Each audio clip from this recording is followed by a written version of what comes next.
Thank you, Uganda. How are you doing? We'll be back from the news recap with Barija Andrew. And now it's time for us to get into the press review. This is your daily Kickstarter, Smart Men's Business. And we're here to make sure that you get information regarding business as it's supposed to be. 19 minutes to the top of the hour. And tell you what, lots of stories in the other papers in regards to business reports.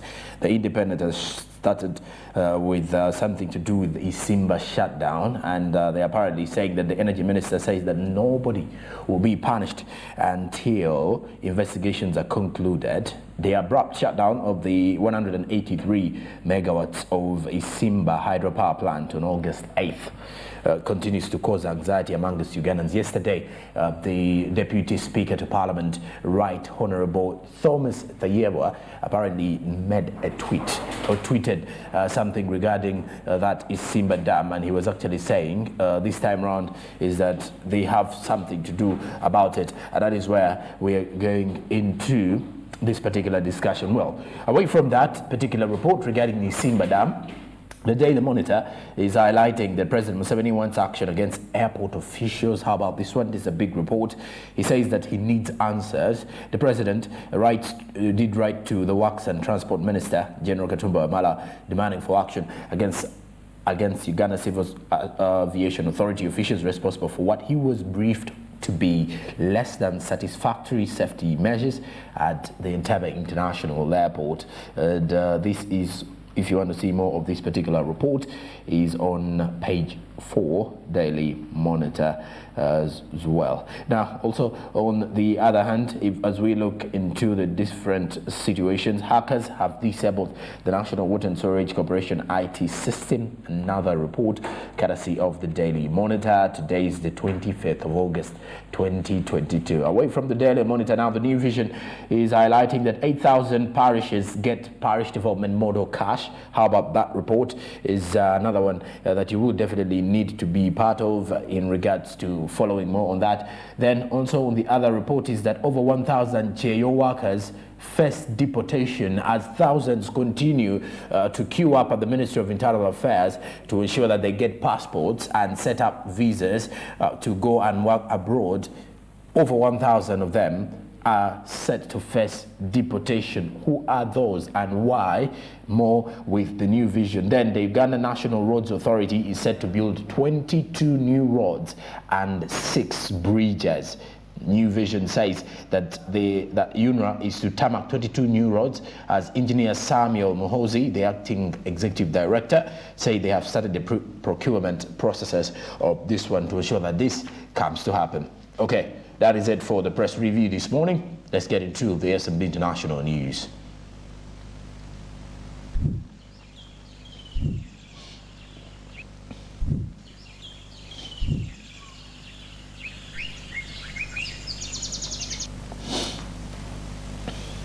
All right, now with the international news, we start off from South Africa, as the inflation in South Africa has hit a 13 high of 7.8%.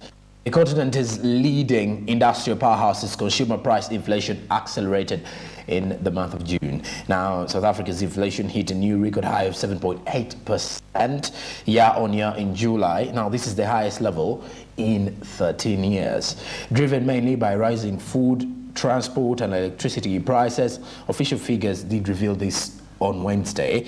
Then inflation has reached its highest level in decades in many countries, and in most of the countries it has been fueled in particular by the war in Ukraine and the economic recovery following the easing of a restriction related to the global COVID-19 pandemic. Now, strangely about that same situation, the continent's leading industrial power had already seen consumer price inflation accelerate in the month of June to 7.4% year-on-year. Now, commodities such as food, beverages, electricity, and medicine are the most affected, with the annual inflation for non-durable goods is in double digits at 14.4%, according to Statistics South Africa pointing out. Now, the price of bread has risen by 13.7% and now costs 17.84 rands. That is approximately 1.05 euros compared to the 15.57 rand, which is 0.92 euros at the same time last year. Now, oil rose by 36.2%. Now, on the other hand, South Africans with nearly 34% of the workforce unemployed are also facing a 56.2 increase in fuel prices. On Wednesday, the country's two largest unions called for demonstrations against the high cost of living. In July, the South African Central Bank tried to stabilize inflation by raising its key rate 75 basis points to 5.5%. This is the biggest increase in a decade in the country as well. Now, the institution has revised its growth estimates downwards, expecting a slowdown to 1.3% in 2023.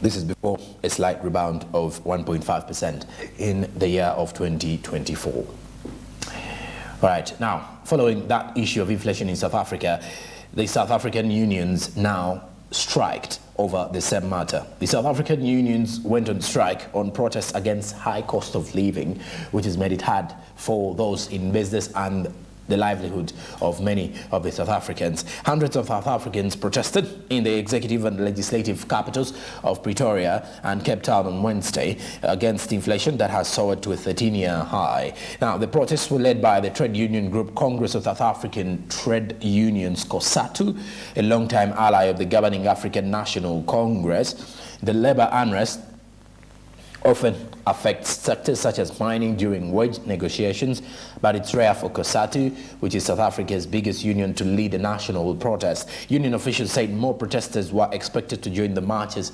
as they progressed, though it was not immediately clear if a call for a national shutdown to take place in more than 10 major cities would be successful. Now, the Department of Public Services and Administration said in a circular to government departments that the state employees participating in the COSATU-led protests, which were supported by unions from other federations, would not be paid. Now, protesters holding placards saying "Stop taxing basic food items" sang as they marched through central Pretoria towards union buildings, which houses the office of President Cyril Ramaphosa, a founding COSATU member. Okay. As inflation from South Africa, which is the continent's leading powerhouse in regards to the economy, industrial powerhouse rather, in regards to the economic sector in Africa. All right, now lastly, from the international news, we cross over to Kenya as we look at Kenya's aviation sector. Now, Kenya Airways has cut loss to 9.88 billion on booking recovery.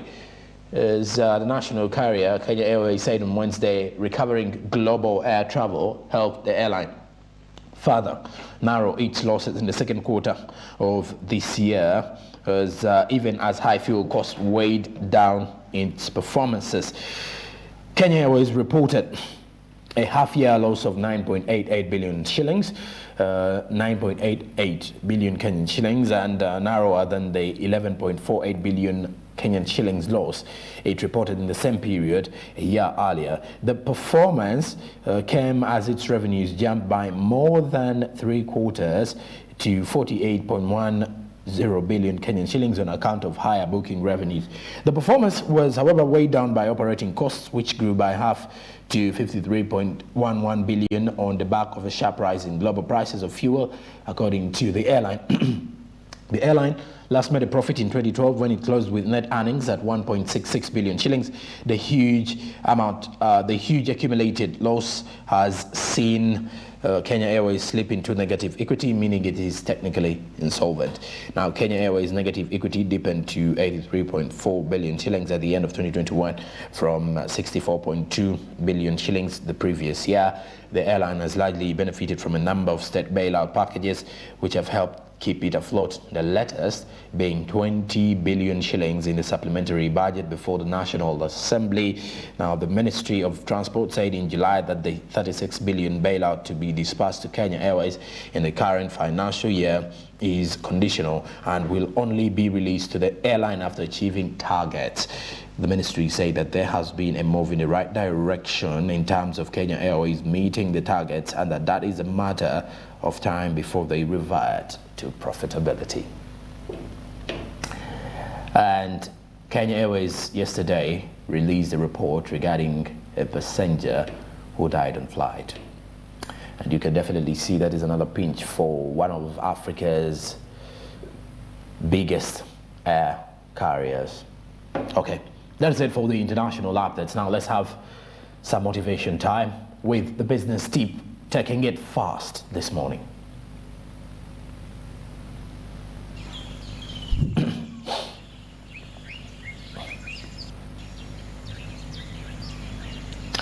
Okay, the business tip says focus on established revenue sources. Rather than trying to acquire new customers, direct your attention to the core customers that you already have. You can do this by implementing a referral or customer loyalty program, or trying out marketing strategies based on previous purchasing behaviors to encourage repeat business. Let's get this right.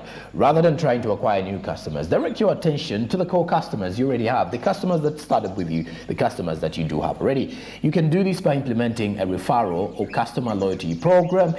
This in another term, I've seen most of the businesses giving out loyalty cards and all that to give out points to those. The more they can, now these points later on are transferred into money.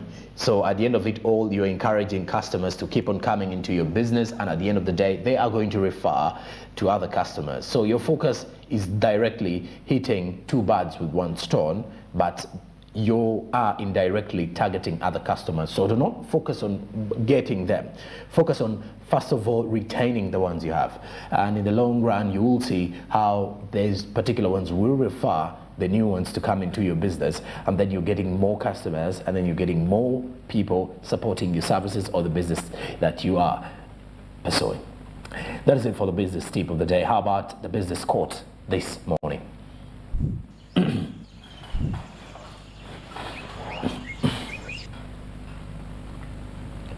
Ingvar Kamprad says, he's the founder of IKEA. He says that the most dangerous poison is the feeling of achievement. I'm telling you, the antidote is to every evening think what can be done better tomorrow. The most dangerous poison is the feeling of achievement. Every time you feel you've achieved everything in life, let's get this right. Every time you feel you've achieved everything in life, you tend to limit yourself off the potentials of what you can achieve tomorrow. So think about what you can achieve tomorrow, because any day things change, right? So at the end of the day, you have to believe in yourself. You have to understand that today things may not be happening for you, but trust me, tomorrow things may happen. Today something good may happen, then that means tomorrow something better may happen. Do not be in comfort thinking that if at all you've achieved something today, tomorrow you're better off. But try to think of how you're going to improve on what you already have, rather than being so proud that you're good or you are definitely there and your business is already performing. How about tomorrow if things go astray? What will happen? The business tip, business quote. This is the first hour of your daily Kickstarter, and we come to an end of it. At the top of the hour at 8 a.m., I'm getting back with the Coffee Code discussions and looking at inflation in Uganda. Good morning. Stick around.